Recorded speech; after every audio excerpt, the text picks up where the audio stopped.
Ça fait vraiment plaisir de pouvoir encore une fois là, ouvrir la parole de Dieu avec vous autres. Et donc, si vous avez votre Bible en main, je vous invite à l'ouvrir dans Marc au chapitre 4. Et pendant que vous cherchez, c'est où ça? Marc 4.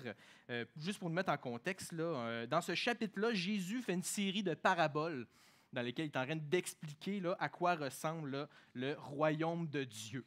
Mais le passage de ce matin, ce n'est pas une de ces paraboles-là. En fait, c'est une transition dans le ministère de Jésus, où est-ce qu'on passe d'un moment où est-ce qu'il enseigne beaucoup à un moment de sa vie où est-ce qu'il va faire beaucoup de choses.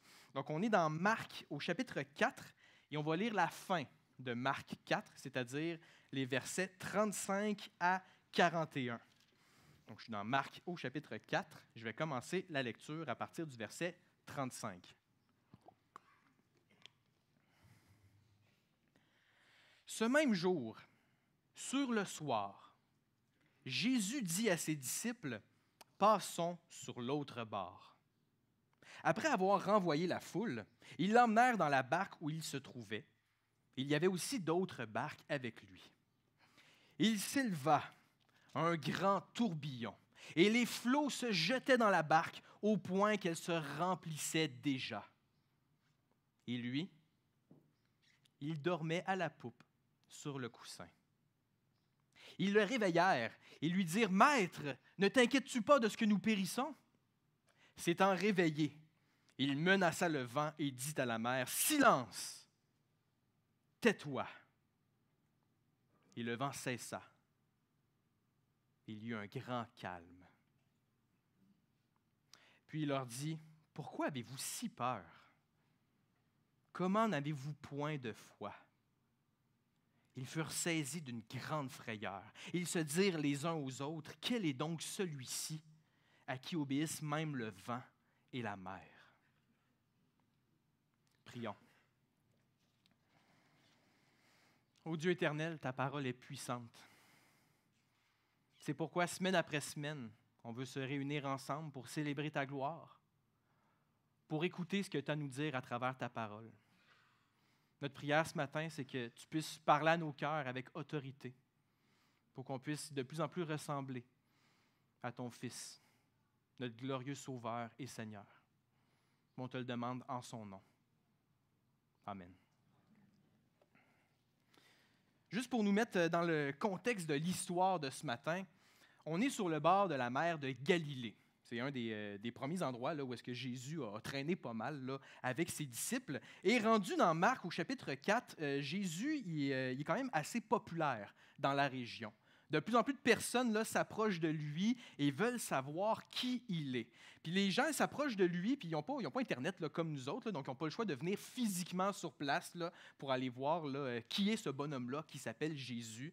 Puis il y a plusieurs rumeurs là, au sujet de Jésus, là, justement, qui est. Il y en a beaucoup qui parlent que c'est un bon enseignant, que c'est quelqu'un qui raconte des bonnes histoires qui font beaucoup réfléchir.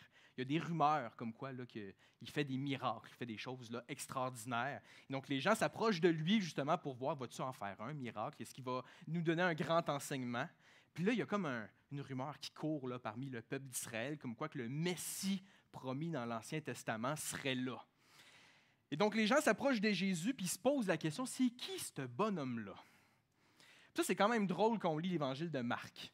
Parce que Marc, ce livre-là, c'est un mauvais roman policier.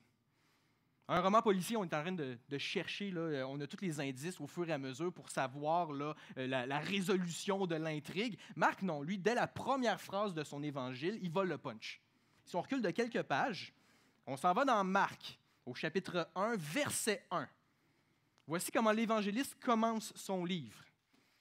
Il dit « Commencement de l'évangile de Jésus-Christ, Fils de Dieu. » Clair? Ce livre-là parle de Jésus. Jésus, c'est qui? C'est le Christ. Ça veut dire c'est le Messie promis dans l'Ancien Testament. Puis non seulement ça, c'est le Fils de Dieu. Puis ce que Jésus va faire, c'est qu'il va présenter la bonne nouvelle, c'est-à-dire l'Évangile. Marc, il dit tout, là, dès la première phrase. Puis ce qui est drôle, c'est que la première moitié de l'Évangile de Marc, ce qu'on a, c'est personne après personne après personne qui s'approche de Jésus, qui l'entendent dire de quoi, qui le voit faire quelque chose, puis qui se pose la question, c'est qui lui? Nous autres, en tant que lecteurs, on est comme, mais nous, on sait c'est qui là, Jésus. Mais tout le monde dans les histoires sont comme, mais qui est cet étrange phénomène qui s'appelle Jésus? Puis ils n'ont aucune idée c'est qui, comme nous, on a une idée de c'est qui. Ce qui est intéressant, c'est que Marc ne va jamais commenter l'opinion des gens. Dès la première phrase, il dit tout au sujet de Jésus, puis après ça, on est pris à juste lire la réaction des gens qui ne comprennent rien, ou qui pensent comprendre de quoi, ou qui ne sont pas sûrs de ce qu'ils comprennent, mais il ne vient jamais commenter leur opinion. Marc donne une grande responsabilité à nous autres, les lecteurs, où est-ce qu'on est appelé à juger de l'opinion des gens qui rencontrent Jésus, pour voir est-ce qu'ils ont raison, est-ce qu'ils ont tort, et surtout de voir est-ce qu'on est capable de s'identifier à ces gens-là. Est-ce que nous, on aurait réellement réagi d'une manière différente que ces gens-là qui rencontrent Jésus? Une grande responsabilité qui est sur les épaules des lecteurs ici. Une chose qui est sûre, si Marc ne commande pas l'opinion des gens, une chose qui est claire dans l'évangile de Marc, c'est que tout son évangile sert à expliquer ce qu'il essaye de dire, chapitre 1, verset 1. Qu'est-ce que ça l'implique réellement que Jésus soit le Christ, qu'il soit le Fils de Dieu et qu'il annonce l'Évangile? Qu'est-ce que ça veut dire tout ça? On a 16 chapitres qui s'appellent l'Évangile de Marc. Et notre histoire de ce matin se situe dans ce cadre-là, où est-ce qu'on essaye de voir justement les implications de ce que ça veut dire que Jésus soit qui Marc dit qu'il est. Et donc là, ce qu'on a, c'est un Jésus qui est en train d'enseigner des paraboles du royaume de Dieu. Il est sur le bord de la mer de Galilée, là, puis là, tu as le soleil qui devient jaune parce que c'est la fin de la journée, qui brille dans son village, pas dans son village, dans son visage, pendant qu'il est en train d'expliquer aux gens à quoi ressemble le royaume de Dieu. Puis pendant qu'il est en train d'enseigner, à un moment donné, il arrête. Puis il regarde à l'horizon, sur la mer. Il regarde ses disciples, puis il dit, les gars, on s'en va là-bas. On va traverser la mer. Passons sur l'autre bord. Attends une minute, là. C'est vraiment une mauvaise idée, là. Le verset 35 dit qu'on est sur le soir. Le soleil est réellement en train de se coucher s'il n'est pas déjà à moitié couché. Puis à ce moment-là, on va traverser la mer de Galilée. Pour vrai, là? Je ne sais pas si vous avez déjà été sur le bord de la mer. Quelque chose d'extraordinaire, tu enlèves tes souliers, puis là, tu marches sur la plage pendant que le soleil te réchauffe. Puis les vagues qui viennent chatouiller tes orteils. C'est bucolique, c'est romantique. Il n'y a rien de plus extraordinaire que de marcher sur la plage comme ça, de voir 3-4 coquillages. Avez-vous déjà été sur le bord de la mer la nuit, quand le soleil est couché? Tout à coup, on dirait que les vagues sont vraiment plus fortes qu'en journée. Puis ce qui est traumatisant, c'est qu'on ne les voit pas. On entend juste un bruit comme ça de vagues là, qui viennent s'écraser sur la plage. Moi, je ne suis pas là à marcher sur le bord de la plage. Là. Moi, je suis dans mes souliers fermés sur le pavé, bien, bien loin des vagues. Je n'ai pas envie de m'approcher de ça. Jésus il attend le soir pour dire à ses disciples, OK, c'est là qu'on va traverser la mer. Pour vrai, Jésus? Les disciples de Jésus, selon le verset 36, c'est des bons disciples. Il ne pose pas de questions, ils obéissent. Bon, allez chez vous, vous autres, allez dormir. Puis là, j'imagine, moi, les disciples, là, entre eux autres, là, vraiment ce soir, là, Jésus? Oui, ce soir. OK, il renvoie les disciples, là, ils embarquent tous dans la même barque, parce qu'ils étaient dans plusieurs barques différentes, là, nous dit le verset 36. Donc, ils sont tous dans la même barque. Puis là, ils partent. Moi, je pense à Pierre puis André. Les autres, c'est des pêcheurs professionnels. La mer de Galilée, c'est leur lieu de travail. Ils savent que c'est vraiment pas sécuritaire faire ça. Mais à quel point c'est des bons disciples d'obéir à leur maître quand même. La mer de Galilée, c'est une mer qui est spéciale. Là, je vais avoir l'air intelligent, mais j'ai lu un paragraphe dans un commentaire à ce sujet-là. Je vais juste vous partager ce que j'ai lu dans le commentaire. Là. La mer de Galilée, la manière qu'elle est faite, c'est qu'elle est comme plusieurs centaines de pieds sous le niveau de la mer. Ouais, puis ça veut dire que quand les vents s'accumulent sur la mer de Galilée, ils sont comme pris dans un bassin. Fait que s'il y a un coup de vent dans la mer de Galilée, la tempête peut arriver comme ça, sans vraiment d'avertissement. Tu n'as pas le temps de te préparer et de te mettre à l'abri. Non, il y a une tempête qui embarque parce que le vent il est pris dans la mer de Galilée. Pierre et André, ils savent ça. Puis là, c'est le soir. Puis ils décident qu'ils partent ensemble. Moi, j'imagine Pierre qui regarde André avec un regard qui veut dire « On fait-tu vraiment ça, là? » Puis André qui est comme « Ouais, mais c'est lui qui a demandé ça. OK, on va y aller. » Les 12 gars, ils embarquent avec Jésus, puis ils sont dans le bateau, puis là, ils sont concentrés à faire avancer le bateau, puis au début, ça va bien. Au début, ça va bien, ils sont capables de fonctionner, puis là, le soleil est en train de se coucher. Probablement qu'il est déjà couché, puis on continue d'avancer, puis ça va quand même pas pire, mais à un moment donné, ça va plus. Parce qu'il fait noir. Avez-vous déjà essayé de lire en fin de journée? Tu sais, quand tu lis un livre, là, au début, c'est correct. Nos yeux s'habituent au fait qu'il fait de plus en plus sombre, puis on est capable de lire. Mais à un moment donné, on ne voit plus rien. À un moment donné, on est comme, ben là, il fait noir. Moi, ouvrir ma lampe, les disciples n'ont pas ce luxe-là. Ils ne peuvent pas ouvrir leur lampe dans le bateau. Ils sont pris dans un bateau au beau milieu de la nuit. Ils regardent au ciel, puis, ben non, il n'y a pas de lune, il n'y a pas d'étoiles. Parce que le ciel il est couvert de nuages vraiment épais. Ils sont dans le noir, ils ne voient plus rien, puis ils essaient de faire avancer le bateau. Puis là, tout à coup, ils sont comme « Oh, ça brasse pas mal hein, ce soir. » C'était-tu de même avant qu'il fasse noir ou non, on dirait vraiment que ça commence à être de plus en plus intense. Puis il y en a un qui mange une vague en pleine face. Okay? Là, il y a de l'eau qui commence à s'accumuler dans le bateau. Puis là, ils sont en train de perdre Ils n'avancent plus, là. Les gars, ils tiennent après le bateau pour être sûrs et certains de ne pas tomber dans l'eau. Là, la tempête vient de pogner. Ils sont complètement déséquilibrés. Moi, j'imagine, genre Mathieu. Mathieu, c'est un collecteur d'impôts. Zéro expérience dans un bateau, là. Lui, il est là en train de se tenir après son siège. Là. Qu'est-ce qui se passe, les gars? On est dans une tempête. Qui c'est qui nous a emmenés ici? C'est Jésus qui voulait qu'on parte cette nuit. Pourquoi il voulait qu'on fasse ça? Y avait-tu un rendez-vous? Qu'est-ce qu'il ne pouvait pas attendre à demain pour qu'on parte en plein milieu de la mer? Je ne sais pas, demande-y. Là, tu demandes à Thaddée. Là, Thaddée, lui, en avant du bateau. Là, puis Thaddée, demande-y pourquoi est-ce qu'on est là, là. Je peux pas. Pourquoi tu peux pas? Parce qu'il dort. Il quoi? Il dort. Jésus, lui, dort au bout du bateau dans une tempête. Juste si on réfléchit à ça un instant, il devait être crevé, là, mais fatigué de chez fatigué, là, pour dormir pendant qu'un bateau fait ça. Moi, je vomis dans cette circonstance-là. Lui, il dort. C'est ça qu'il fait ici. Et pendant qu'il est en train de dormir, bien, ça montre que probablement qu'il y avait eu une très, très grosse journée. Ou que ça faisait plusieurs journées qu'il y avait des grosses journées à prendre soin des gens qui étaient autour de lui. Oui, on a ici le Fils de Dieu, mais qui s'est réellement incarné en tant qu'homme. Qui sait c'est quoi la vraie fatigue, au point qu'on va dormir dans n'importe quelle circonstance. Et donc Jésus, il dort au bout du bateau. Mais selon le verset 38, les disciples ne vont pas le laisser dormir super longtemps. Hein? Les disciples vont finir par réveiller Jésus, puis à la fin du verset 38, ils posent une question à Jésus. C'est écrit « Maître, ne t'inquiètes-tu pas de ce que nous périssons? » Comprenez le ton ici de la question. Ce n'est pas une vraie question qui est posée ici. C'est une accusation qui est faite contre Jésus. Dans une autre version biblique, qui s'appelle la paraphrase de Charles Étienne, c'est écrit « Hey! On est ici parce que tu es notre maître et tu nous as demandé d'être là, mais là, on va mourir. Puis toi, tu fais quoi? Tu t'endors pendant ce temps-là? C'est quoi, tu te fous complètement de nous autres? »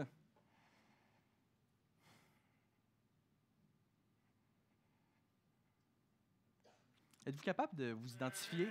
Êtes-vous capable de vous identifier aux disciples dans cette histoire-là? Je veux dire, moi, je ne sais pas c'est quoi être pris dans un bateau, dans une tempête, mais j'expérimente d'autres sortes de tempêtes dans ma vie. C'est le genre de tempête que tu as l'impression que tu as perdu le contrôle. Tu ne sais pas trop comment tu t'es ramassé là. Mais là, tu sais une chose, c'est que ça va vraiment pas bien.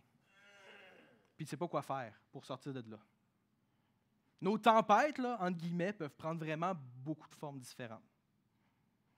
On peut parler d'une tempête à l'intérieur de nous autres. Peut-être que c'est notre corps qui est en train de changer ou la maladie qui nous affecte, qui nous empêche de vivre comme on vivait auparavant, qui fait en sorte qu'on perd le contrôle de notre propre corps. C'est quand même intense, ça. Peut-être que vous vivez une tempête dans votre tête. Vous avez une misère à rester concentré sur ce que je dis parce que vous avez toujours 8 idées qui sont en train de se parler les unes aux autres. Puis ça vous épuise. Peut-être que vous vivez une tempête au niveau de vos émotions. Ou est-ce que vous avez l'impression que les circonstances de votre vie vous font balancer d'un côté puis de l'autre, puis que vous êtes toujours en train de subir l'émotion que vous êtes en train de vivre présentement? Peut-être que votre tempête, elle est relationnelle. Vous aviez confiance en quelqu'un, cette personne-là a trahi votre confiance. Peut-être que vous avez perdu un être cher sur lequel vous vous appuyez pendant votre vie. Puis Puis là, vous avez perdu votre ancre, puis vous avez l'impression que votre bateau est en train de partir à la dérive. Peut-être que vous avez eu un conflit avec quelqu'un, que juste de parler ou de penser à cette personne-là vous fait vivre des émotions vraiment intenses, viennent vous épuiser.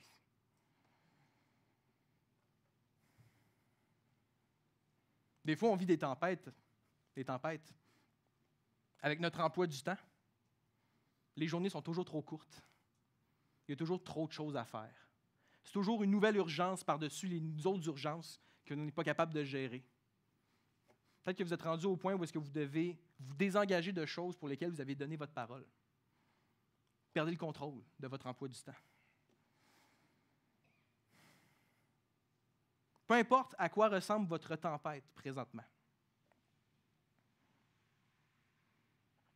Est-ce que, comme les disciples, vous êtes capable de vous approcher de Dieu en lui disant, c'est quoi là? Tu t'es endormi pendant que moi je coule? Ben non, Charles-Étienne. Jamais je dirais ça à Dieu. On ne peut pas parler à Dieu de cette façon-là. Dieu, il est souverain. Il sait ce qu'il fait. Je suis parfaitement d'accord. Fait que si ce n'est pas ça que tu dis à Dieu dans ta tempête, tu lui dis quoi? De quoi je lui dis quoi? Ben, quand tu es en train de passer à travers une tempête, là, est-ce que tu te tournes vers Dieu pour lui dire quelque chose? Il y en a beaucoup qui s'empêchent de s'adresser à Dieu. Parce que justement, la seule chose qu'ils ont envie de dire à Dieu, c'est « Là, j'ai l'impression que tu m'as abandonné. J'ai l'impression que tu es complètement indifférent de ma situation. J'ai l'impression que tu veux juste me laisser couler. » Puis on se dit, on n'a pas le droit de dire ça. On n'est pas digne de dire ça à Dieu, donc on se tait. Ou il y en a d'autres qui disent, non, moi je sais que Dieu il est souverain. Fait que cette émotion-là, je vais la cacher. Je vais faire comme si je ne la vivais pas. Puis je vais me présenter devant Dieu en disant, ah oui, tu es souverain. Merci pour cette circonstance. Puis on se ment nous-mêmes. En réalité, on a envie de ressembler aux disciples ici. Je ne sais pas si vous dites quelque chose à Dieu dans votre tempête, mais ici, les disciples, dans toute leur imperfection, se sont tournés vers Jésus, puis lui ont adressé la parole. Prenons juste un instant pour essayer d'imaginer la suite de l'histoire si les disciples n'avaient pas réveillé Jésus. Qu'est-ce qui se serait passé avec eux autres?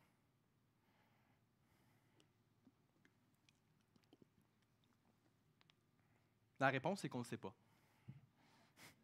On ne sait pas parce que les disciples y ont réveillé Jésus.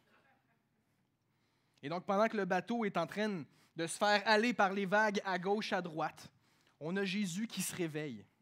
Et ce qui devait dormir profond à ce moment-là.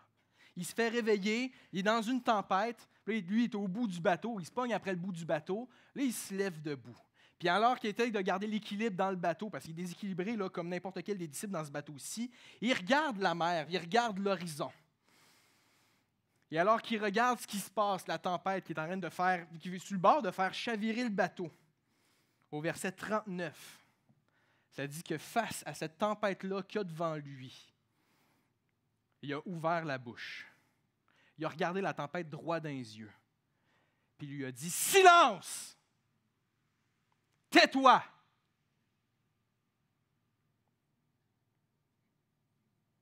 La fin du verset 39 dit que il n'y a plus de vent. Il n'y a plus de vagues. Le bateau est en train de se stabiliser sur une mer qui, à ce moment-là, reflète la lune et les étoiles qui brillent dans le ciel. Plus rien. Jésus est au bout du bateau, puis il regarde à l'horizon, voir s'il reste une menace en quelque part. Puis alors qu'il ne voit plus aucune menace, au selon verset 40, il se tourne vers les disciples. Là, c'est à son tour de lui faire des reproches. Jésus leur pose deux questions, dans une grande douceur. Il pose deux questions. Au verset 40, ça dit qu'il se tourne vers ses disciples. Puis il dit, « Pourquoi avez-vous si peur? Comment n'avez-vous point de foi? » Remarquez ici, au verset 40, ce n'est pas écrit « Pourquoi avez-vous eu si peur » au passé. Non, il dit « Pourquoi vous avez présentement peur? » C'est ça qu'il dit, Jésus. Parce que selon le verset 41, moi j'imagine les 12 gars collés les uns sur les autres, à l'autre bout du bateau, le plus loin possible de Jésus, terrorisés de ce qui vient de se passer. Ils sont là, puis ils marmonnent entre eux. Quel est donc celui-ci à qui obéissent même le vent et la mer? Je veux dire, n'importe qui est capable de parler au vent et à la mer. J'essaierai ça tantôt, là. Vous allez voir la pluie, là. Parler à la pluie. J'ai dit ça ce matin à mon gars parce que j'étais en train de l'habiller, puis on allait sortir de chez nous. Là, j'ai dit, on sortira dehors, puis on va dire à la pluie, « Silence, tais-toi! » Puis là, il est sorti dehors, il a fait, « Silence, tais-toi! » C'était mignon. J'imagine qu'on a 53 ans, c'est moins mignon, c'est plus bizarre qu'autre chose, là. Mais n'importe qui est capable de parler au vent puis à la mer. Mais quel être humain a autorité par sa parole sur le vent et la mer? S'il y a bien une chose qu'on ne contrôle pas, les êtres humains, c'est les éléments de la nature. On n'a aucun contrôle là-dessus. Absolument pas. J'enseigne au secondaire.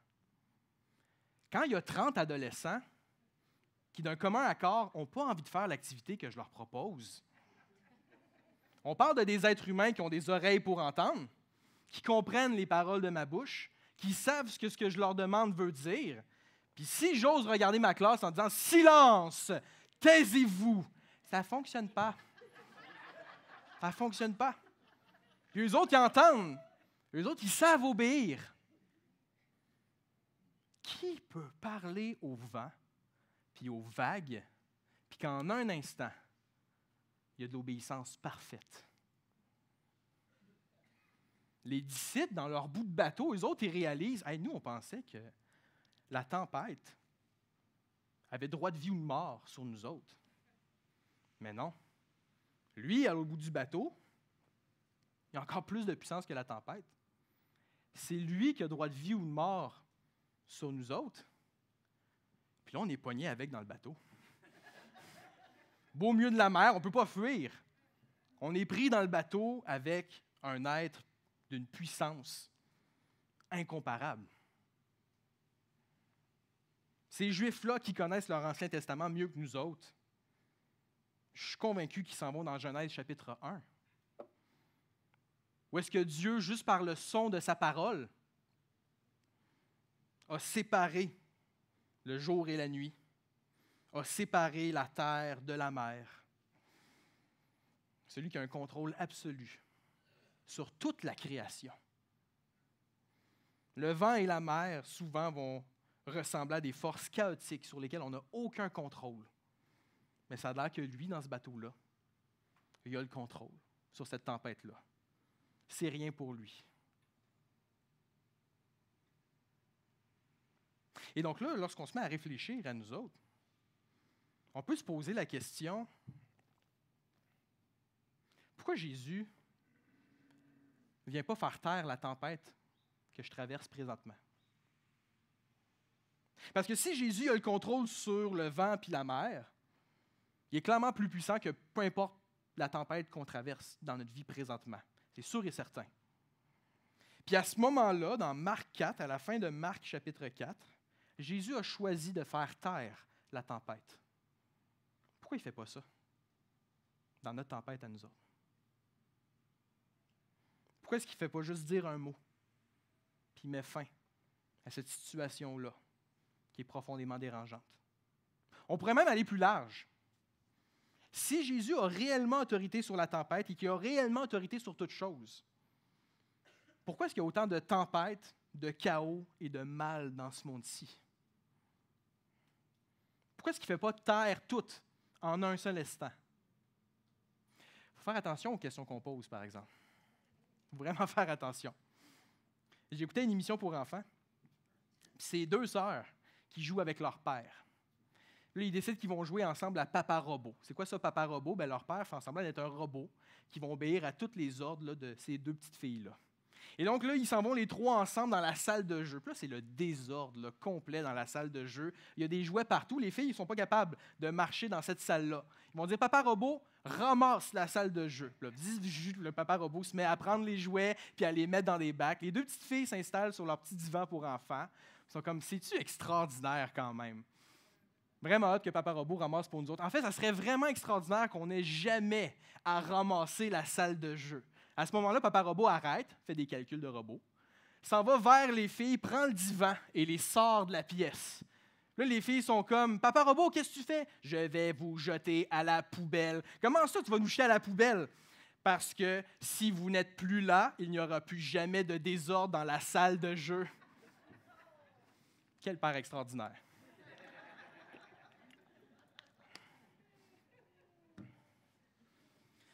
Si Jésus a réellement autorité sur toutes les formes de tempête qui existent dans ce monde-ci, pourquoi est-ce qu'il ne les fait pas taire? Faites attention, parce qu'en un instant, on serait anéanti à tout jamais. Combien de tempêtes on se crée dans notre propre vie, puis qu'on crée dans la vie des autres, puis qu'on crée dans le monde de Dieu? Non, lorsqu'on lit les évangiles, on se rend compte que cet épisode-là de Jésus qui fait taire une tempête, c'est vraiment un cas spécial et isolé. Il ne va pas faire ça, des grands miracles comme ça, à de nombreuses reprises. Et Jésus va faire face à des tempêtes, à des forces chaotiques, à un mal vraiment grand dans le reste de l'Évangile. On dirait que Jésus a un plan différent pour gérer le chaos et le mal qui existe dans ce monde-ci. Lorsqu'on arrive à la fin de l'Évangile de Marc, on voit un Jésus qui, au lieu de sortir son épée, l'épée de sa parole, pour faire taire les tempêtes. Au lieu de faire taire les tempêtes, il choisit de se livrer à la tempête de ce monde-ci. Il se fait juger injustement à partir de faux témoignages. Il se fait battre.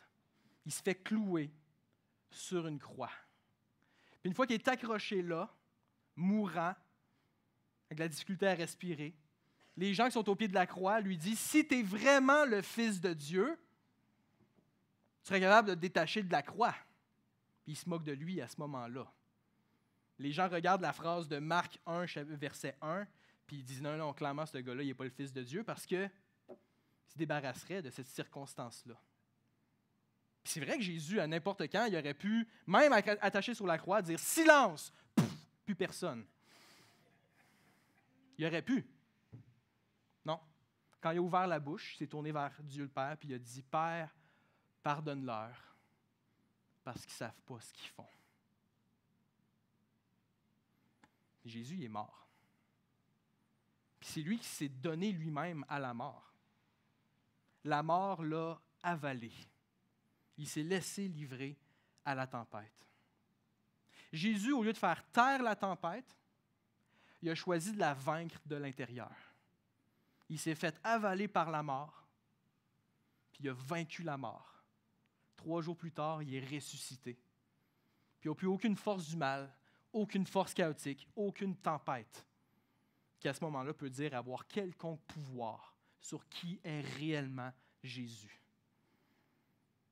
Ouais, au lieu de faire taire les tempêtes, Jésus a choisi de vaincre la tempête d'une manière qu'on n'aurait jamais pu imaginer.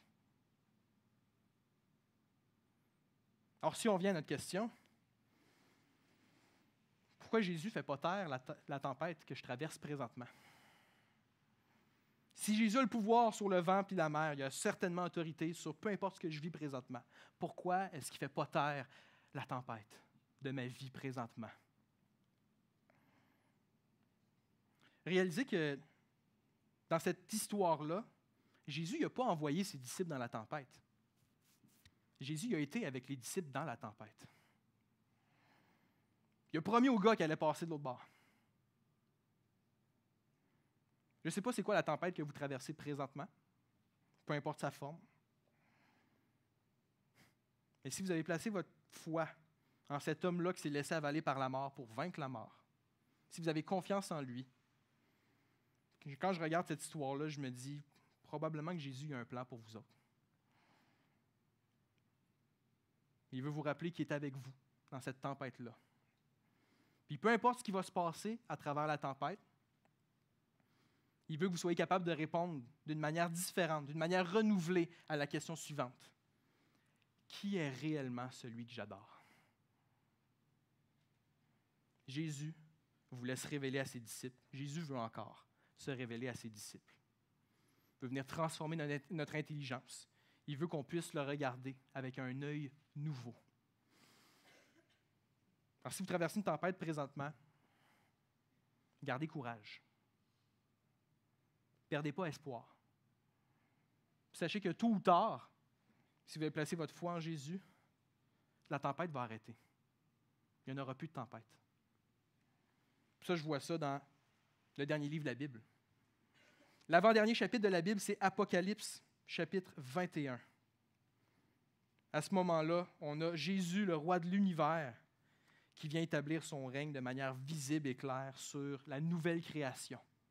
Dans Apocalypse 21, au verset 1, c'est écrit « Puis je vis un nouveau ciel et une nouvelle terre, car le premier ciel et la première terre avaient disparu et la mer n'était plus. » Il n'y en a plus de source de tempête. Il n'y a plus rien pour menacer l'humanité qui reste avec Jésus. Un jour, il ne va pas juste être dans notre bateau, dans la tempête. Non, non. On va être dans son royaume, dans la nouvelle Jérusalem, avec lui dans la joie, sans jamais avoir peur qu'il y ait quelconque tempête qui s'abatte sur nous autres. Ça va être fini pour toujours.